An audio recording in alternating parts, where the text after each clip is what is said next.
Bismillahirrohmanirrohim. Apa kabar anandaku yang soli dan solihah? Ustazah berharap Allah senantiasa melindungi kita dan memberkahi setiap gerak langkah kita ya. Semoga Allah mudahkan pembelajaran kita hari ini. Bertemu lagi dengan Ustazah pada pembelajaran tematik tema 5. Pada pembelajaran kali ini, kita akan mempelajari tentang hubungan antar makhluk hidup dalam ekosistem, habitat, populasi, komunitas, dan ekosistem, juga rantai makanan dan simbiosis. Materi selanjutnya adalah tentang penggunaan kata, ejaan, dan tanda baca bagian 2, yaitu tanda baca titik 2, tanda baca seru, dan tanda baca tanya.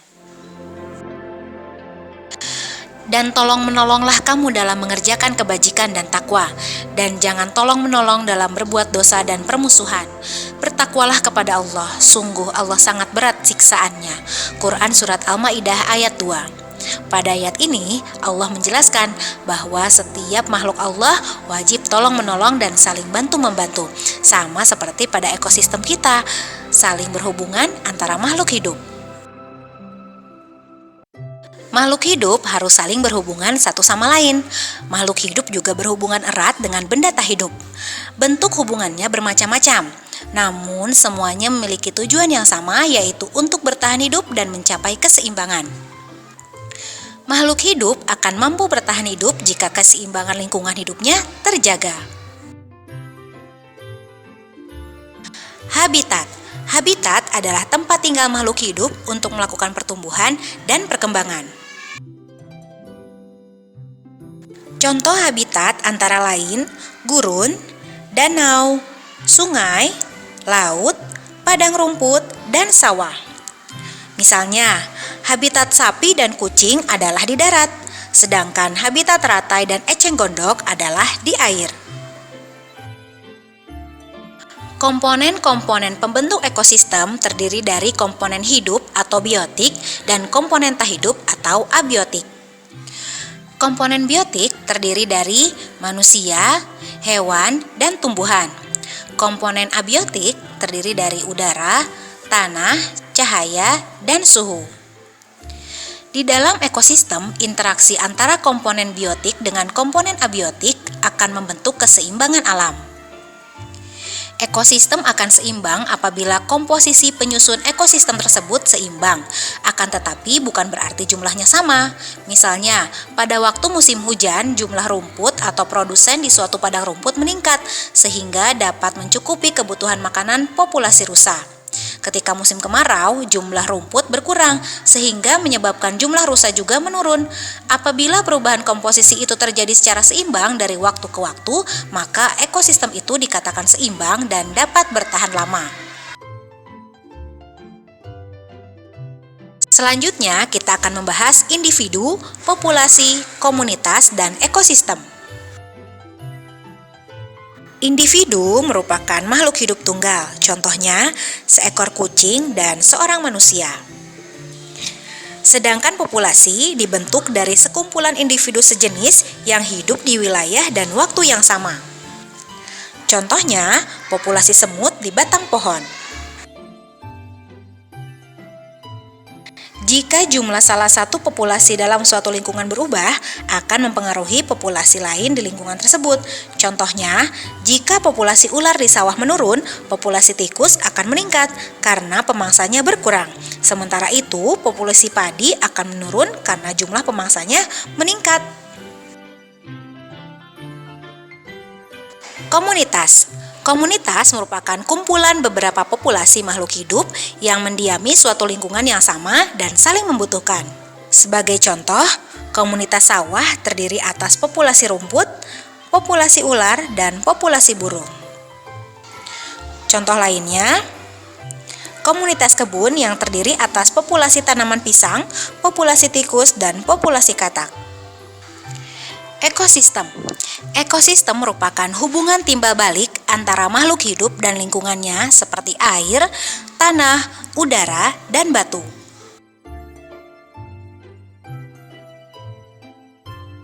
Ekosistem terbagi menjadi dua, yaitu ekosistem alami, contohnya ekosistem hutan, danau, dan laut, serta ekosistem buatan, contohnya ekosistem kolam dan akuarium. Berikut adalah gambaran dari ekosistem, mulai dari individu, populasi, komunitas, dan ekosistem. Selanjutnya, Ustazah akan membahas mengenai rantai makanan, jaring-jaring makanan, dan simbiosis. Rantai makanan. Rantai makanan merupakan peristiwa makan dan dimakan antar makhluk hidup dalam ekosistem dengan urutan tertentu sehingga membentuk rantai makanan. Setiap urutan dalam rantai makanan disebut dengan tingkat trofik. Pada tingkat trofik pertama berupa organisme yang dapat menghasilkan makanan sendiri seperti tumbuhan yang disebut dengan produsen. Tingkat trofik kedua ditempati oleh organisme pemakan tumbuhan atau herbivor, disebut dengan konsumen tingkat 1. Tingkat trofik ketiga ditempati oleh organisme pemakan daging atau karnivor, disebut dengan konsumen tingkat 2, dan seterusnya. Konsumen tingkat akhir disebut juga konsumen puncak. Makhluk hidup yang telah mati kemudian diuraikan oleh pengurai, misalnya jamur dan bakteri. Beberapa rantai makanan bergabung menyusun jaring-jaring makanan. Kumpulan beberapa rantai makanan kemudian akan membentuk jaring-jaring makanan. Makhluk hidup tidak dapat hidup sendiri. Makhluk hidup selalu berinteraksi dengan makhluk hidup lain dan lingkungannya. Hubungan saling ketergantungan antara dua makhluk hidup disebut dengan simbiosis. Atau simbiosis dapat kita artikan hubungan timbal balik antara makhluk hidup yang bersifat saling ketergantungan di alam. Terdapat 3 jenis simbiosis yang terjadi di alam, yaitu simbiosis mutualisme, simbiosis komensalisme, dan simbiosis parasitisme. Mari kita bahas satu persatu. Simbiosis mutualisme merupakan hubungan ketergantungan antar makhluk hidup yang bersifat menguntungkan antar kedua belah pihak. Jadi, kedua belah pihaknya sama-sama untung. Contohnya, kupu-kupu atau serangga yang hinggap pada tumbuhan berbunga. Kupu-kupu atau serangga menghisap madu dari bunga, sedangkan tumbuhan berbunga dibantu proses penyerbukannya oleh serangga yang hinggap pada bunga tersebut. Contoh 2, burung jalak yang hinggap di punggung kerbau. Burung jalak mendapatkan makanan berupa kutu yang ada di tubuh kerbau sehingga tubuh kerbau terbebas dari kutu. Contoh lainnya, bakteri Rhizobium leguminasarum dan tanaman polong-polongan. Kemudian manusia dengan bakteri dan lalat dengan bunga Ralphesia. Simbiosis komensalisme merupakan hubungan ketergantungan antar makhluk hidup yang salah satu pihaknya diuntungkan, sedangkan pihak lainnya tidak diuntungkan ataupun tidak dirugikan. Contohnya tumbuhan anggrek dengan pohon yang ditumpanginya. Anggrek diuntungkan karena dapat menempel pada batang pohon yang cukup tinggi, sehingga memperoleh sinar matahari untuk proses fotosintesis. Sedangkan pohon yang ditumpangi tidak mendapatkan keuntungan atau kerugian apapun, karena tumbuhan anggrek mampu membuat makanannya sendiri. Contoh lainnya, ikan remora yang mengikuti hiu. Ikan remora akan memakan sisa makanan yang menempel pada tubuh hiu. Contoh lainnya adalah rayap dengan protozoa, kemudian udang dengan timun laut, dan katak dengan pepohonan. Simbiosis parasitisme merupakan hubungan ketergantungan antar makhluk hidup yang salah satu pihaknya diuntungkan, sedangkan pihak lainnya dirugikan. Contohnya, tumbuhan benalu sebagai parasit pada pohon mangga sebagai inang. Benalu mendapat tempat hidup sekaligus mengambil air dari pohon mangga. Sedangkan pohon mangga sebagai tumbuhan inang akan terhambat pertumbuhannya, bahkan lama-kelamaan akan mati karena kekurangan air. Contoh lainnya, nyamuk dengan manusia, sapi dengan cacing hati, lalat dengan buah, dan tikus dengan manusia atau petani. Materi selanjutnya yang akan Ustazah bahas adalah kaidah penulisan tanda baca. Tanda baca yang akan Ustazah bahas pada pertemuan kali ini adalah tanda baca koma, titik dua, tanda tanya, tanda seru, dan tanda petik. Kita bahas satu persatu ya. Tanda baca koma. Tanda baca koma digunakan antara unsur-unsur dalam suatu pemerincian atau pembilangan. Contoh di sini, telepon seluler, koma, komputer, koma, atau internet bukan barang asing lagi. Nah, di sini antara telepon seluler dan komputer itu disisipi tanda koma ya, karena pada keterangannya ini merupakan suatu kalimat pemerincian. Contoh lainnya, buku, koma, majalah, koma, dan jurnal termasuk sumber kepustakaan. Nah, di sini pemerinciannya menggunakan kata dan ya.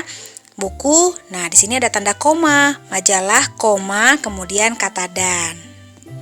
Selanjutnya, tanda koma juga dipakai sebelum kata penghubung, seperti tetapi, melainkan, dan sedangkan. Juga dalam kalimat majemuk setara. Contohnya, saya ingin membeli kamera, koma, tetapi uang saya belum cukup. Nah, pada kalimat ini sudah jelas ya, kata penghubung dalam kalimat majemuk. Kemudian digunakan untuk memisahkan anak kalimat yang mendahului induk kalimatnya.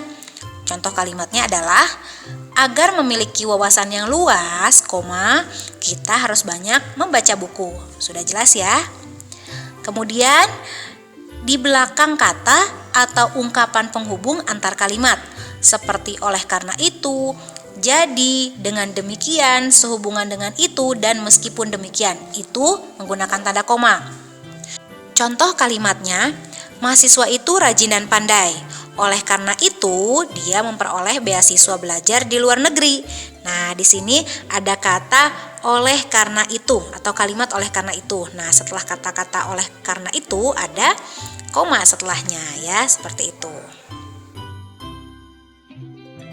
Selanjutnya, tanda koma juga dipakai sebelum dan atau sesudah kata seru, seperti oh ya, wah, aduh, hai, dan kata yang dipakai sebagai sapaan, seperti bu, dik, atau nak.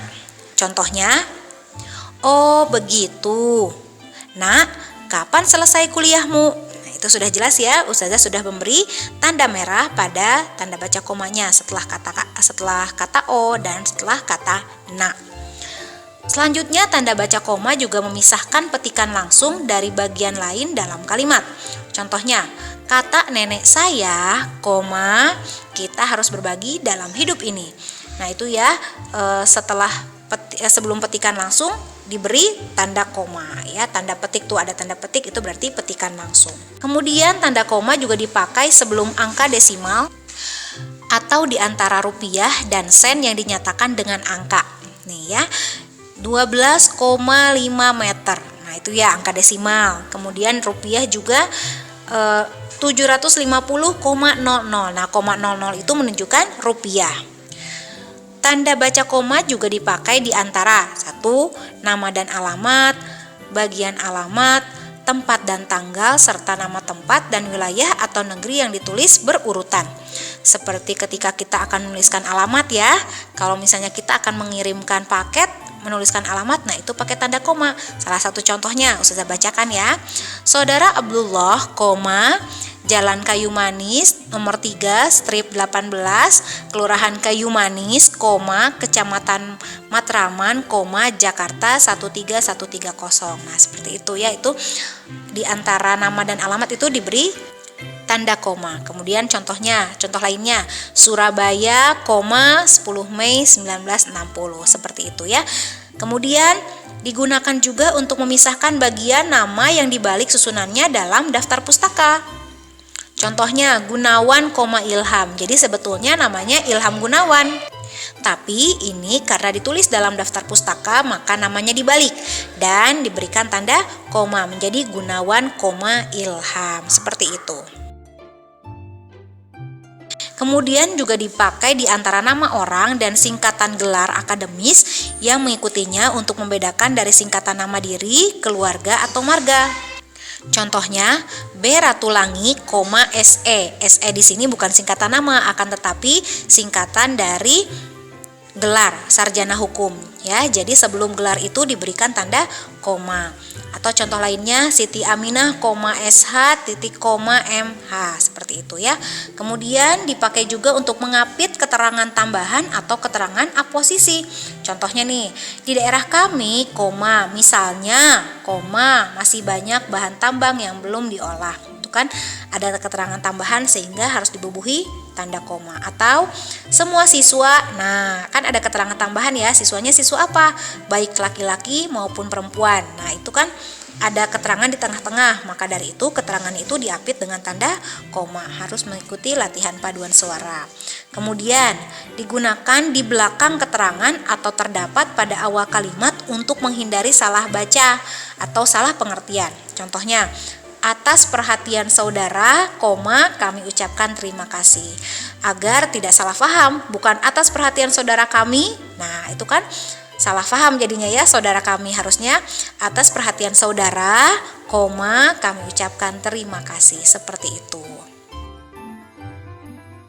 Selanjutnya, Ustazah akan beralih ke tanda baca titik 2. Tanda baca titik 2 digunakan untuk akhir suatu pernyataan lengkap yang diikuti pemerincian atau penjelasan. Contohnya, mereka memerlukan perabot rumah tangga.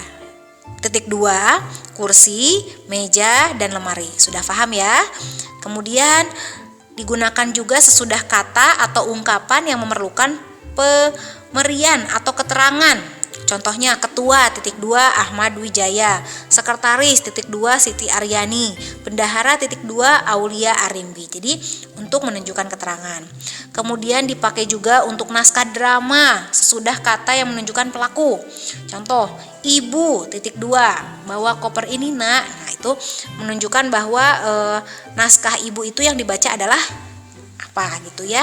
Kemudian digunakan di antara jilid atau nomor dalam halaman, surat dan ayat dalam kitab suci, judul dan anak judul suatu keterangan, serta nama kota dan penerbit dalam daftar pustaka. Ini sudah sering kita temukan ya. Misalnya, contohnya dalam Quran surat Al-Baqarah titik 2 ayat 2 sampai 5. Nah, seperti itu ya, digunakannya untuk penjelasan atau pedoman umum pembentukan istilah Jakarta titik 2 pusat bahasa. Seperti itu ya, mudah-mudahan Anda paham. Kemudian tanda baca tanya atau tanda tanya. Tanda tanya dipakai pada akhir kalimat tanya. Ini sudah jelas ya. Kapan Hari Pendidikan Nasional diperingati? Tanda tanya ya, seperti itu. Kemudian tanda seru. Tanda seru dipakai untuk mengakhiri ungkapan atau pernyataan yang berupa seruan atau perintah yang menggambarkan kesungguhan, ketidakpercayaan atau emosi yang kuat. Ustazah bacakan salah satu contohnya ya. Alangkah indahnya taman laut di Bunaken. Nah, itu kan sebuah ungkapan. Nah, kalian bisa membubuhi dengan tanda seru. Selanjutnya, Ananda bisa membaca contoh-contoh lainnya.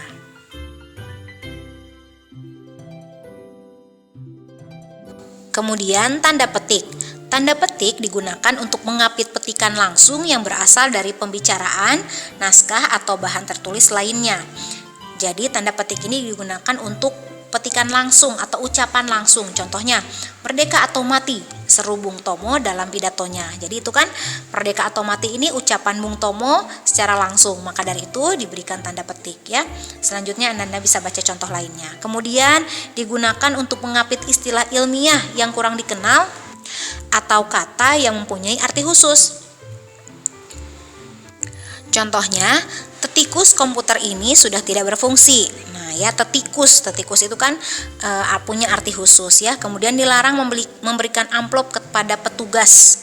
Itu juga memiliki arti khusus ya. Jadi bukan arti secara langsung ya. Kemudian tanda petik juga digunakan untuk mengapit judul sajak, lagu, film, sinetron, artikel, naskah atau bab buku yang dipakai dalam kalimat. Contohnya, sajak pahlawanku terdapat pada halaman 125 buku itu. Nah, pahlawanku ini sebuah judul ya, jadi diberikan tanda petik. Bagaimana, sudah paham apa yang Ustazah sampaikan? Semoga paham ya. Agar lebih paham lagi, Ananda silahkan kerjakan tugas dari link yang sudah Ustazah share. Alhamdulillah, kita berada di penghujung pertemuan. Mudah-mudahan apa yang Ustazah sampaikan bermanfaat bagi Ananda. Semoga kita senantiasa diberikan ilmu yang berkah.